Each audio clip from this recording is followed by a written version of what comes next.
Pedro is only making matters worse the more times he fires back at the critics and fans. Now, Pedro recently delivered the following in a very defensive way that made things worse. I would definitely say that I'm a proud male feminist, activist, and one that defends LGBTQ rights, and most certainly diversity, equity, and inclusion. And like all of those important things that belong to stay in this industry. And Pedro Pascal was brought in because word is the team was too white. So these are 6 woke points that are all in this movie, which makes this movie fully woke. It's not just like one thing. They were like, yeah, they did this, but no, it's fully there. So, the question is, can a movie be woke and good? The majority of the time, no. The majority of the time, everything woke turns to shit. So, we'll see. In a twist of Hollywood drama that no one saw coming, Pedro Pascal, the internet's beloved daddy and one of the busiest men in showbiz, has reportedly let loose behind closed doors after Marvel's recent decisions surrounding the Fantastic Four reboot. Word on the street is, the usually cool, calm, and collected Pascal wasn't thrilled about sudden script cuts, character rewrites, and executive meddling, and fans across the US are stunned. What could possibly push the affable actor into a fiery outburst? Let's dive into the full saga, complete with behind-the-scenes intrigue, celebrity gossip, and connections to the larger Marvel machine. Pedro Pascal fatigue, that is very much real, and like I said earlier, his politics, his overall view on activism, it is not helping at all in the least when it comes down to Marvel and Disney. And the fact that Marvel and Disney allows him to go on that train wreck of viewing, of course, or spewing his politics into the public eye, it goes to show you that they really don't care at all. Pedro Pascal has skyrocketed into A-list territory over the last few years. From the stoic but lovable Din Djarin in The Mandalorian to the grizzled protector Joel in HBO's The Last of Us, Pascal has become synonymous with complex, emotionally grounded heroes. But before he was carrying franchises on his back, he was grinding through roles in Game of Thrones, Narcos, and even a blink-and-you'll-miss-it part on Buffy the Vampire Slayer. Yes, really, Buffy staked him. Known for his warm personality, wry humor, and goofy internet presence, Pascal has become a fan favorite not just for his acting chops but for his authenticity. So, when reports began circulating that he lost it over the latest Fantastic Four turmoil, the internet lost its mind. Was it true? Could our favorite screen dad really blow a gasket? Let's rewind for a second. Marvel's Fantastic Four reboot has been in the pipeline for years. Ever since Disney acquired Fox, fans have been foaming at the mouth to see Marvel's first family finally done right on the big screen. Seems like they gave Galactus some Unicron capabilities of transforming. We'll see what happens, but that was the best trailer. I kind of liked it. Just the problem is, I know everything that's in this movie so far, and it could only get worse when we go to see it. After 2 failed cinematic versions, 2005's campy romp and 2015's infamous flop, Marvel Studios promised a fresh, visionary approach. Enter Pedro Pascal. Cast as Reed Richards, aka Mr. Fantastic, Pedro Pascal seemed like the perfect fit. Charismatic, intelligent, slightly unhinged and the best. Marvel fans rejoiced. But the honeymoon phase didn't last long. Sources close to the production allege that major rewrites were ordered midway through pre-production. Scenes were slashed, character arcs rewritten, and tensions escalated. Some insiders say these changes were driven by Disney CEO Bob Iger himself, looking to streamline Marvel's Phase 5 after a shaky post-Endgame performance. According to multiple insiders, Pascal sat through a script meeting where several of his characters' most impactful moments were cut. This entire change resulted in Pedro getting involved in multiple very intense arguments with Kevin Feige after Feige agreed with Bob Iger to delete and scrap this entire scene and to lock it up in a vault. It turns out that Pedro was so offended by the scene getting scrapped that his behavior toward Feige turned back to Bob Iger, where Bob Iger is now having issues with Pedro Pascal. Just days ago, they already punished Pascal by reducing his press tour appearances and urging him to stop and cut it out with his politics. That's when things reportedly got heated. Pedro doesn't yell often, said one production staffer, but when he does, people listen. It wasn't just about his scenes. He was fighting for the story, the integrity of the project. He genuinely cares. One source even claimed Pascal said, "If you're going to strip the heart out of this film, then what's the point of me being here?" While Marvel and Pascal's reps have yet to officially comment, fans are already rallying behind the actor, trending hashtags like #ProtectPedro and #MarvelMess on Twitter. Ever one to back down from criticism, Disney CEO Bob Iger is rumored to have responded in kind. While not naming Pascal directly, he addressed internal pushback at a recent shareholder meeting. What led the Disney company to engage in an emergency meeting to cancel multiple events for Pedro Pascal to drastically reduce his presence on television and on the internet. "We believe in delivering entertainment that resonates with our global audience," Iger said. "Creative input is always welcome, but we must also remain focused on what the data tells us people want." Translation: Thanks for your feedback, but we're still doing it our way. Industry analysts speculate that Iger's increased involvement is part of a larger attempt to salvage the Marvel Cinematic Universe after critical duds like Eternals and the lukewarm response to Ant-Man and the Wasp: Quantumania. Here's where things get juicy.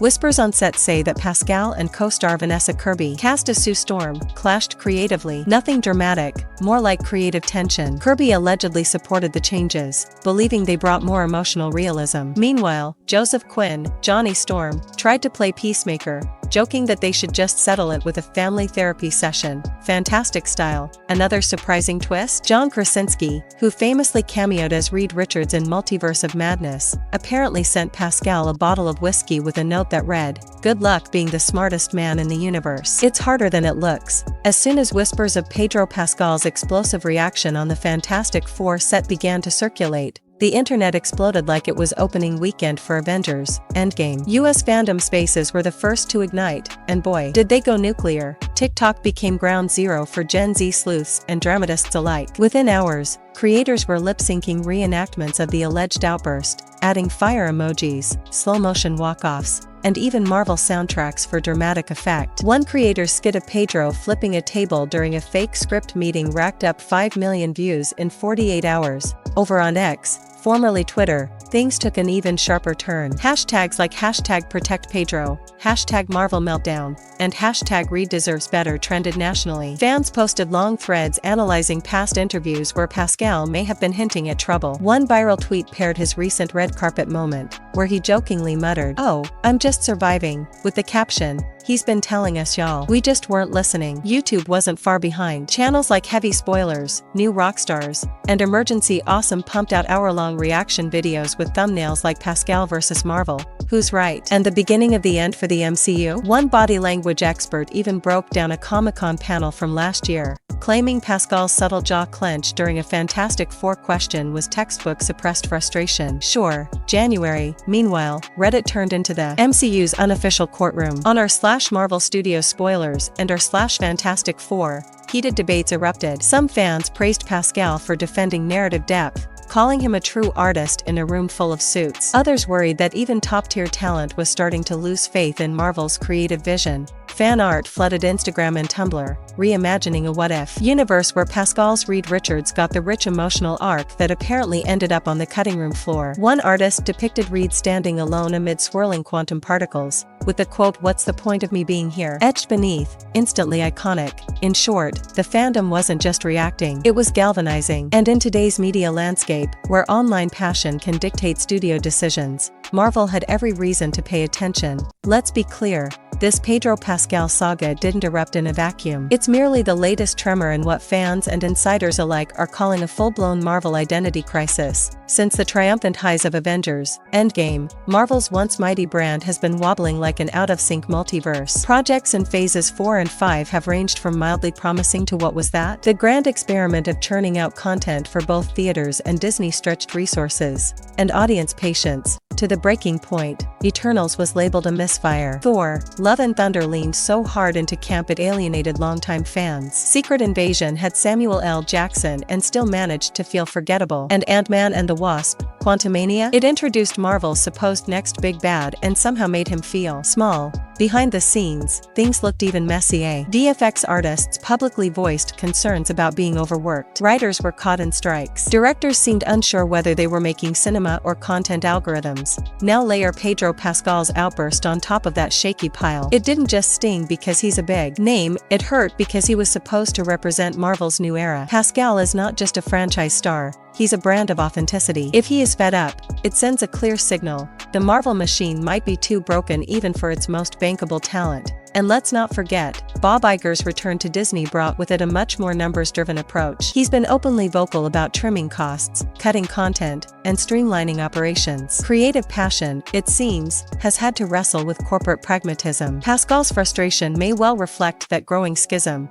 To many, this controversy marks a tipping point. It's not just a celebrity outburst, it's a symptom of a deeper malaise in the MCU's DNA. And if Marvel doesn't pivot soon, the damage might become irreversible. But Marvel isn't down for the count just yet. If anything, Pascal's fiery commitment may end up being the wake-up call the franchise desperately needed. Multiple sources close to the production claim that after the dust settled, Pedro and key Marvel creatives sat down for a candid conversation. Not about ego, but about story. One insider described it as tense but constructive, saying that both sides came away a little bruised, but with a better mutual understanding, and it may already be paying off. Some whispers from inside the writer's room suggest small course corrections are underway. No massive overhauls, but tweaks. More focus on character moments. Less exposition. A rediscovery of what made fans care in the first place. There's also been a groundswell of fan support that seems to be changing the online conversation. What began as doom posting and outrage is evolving into cautious optimism. Fan campaigns are pushing Marvel to do right by Pedro,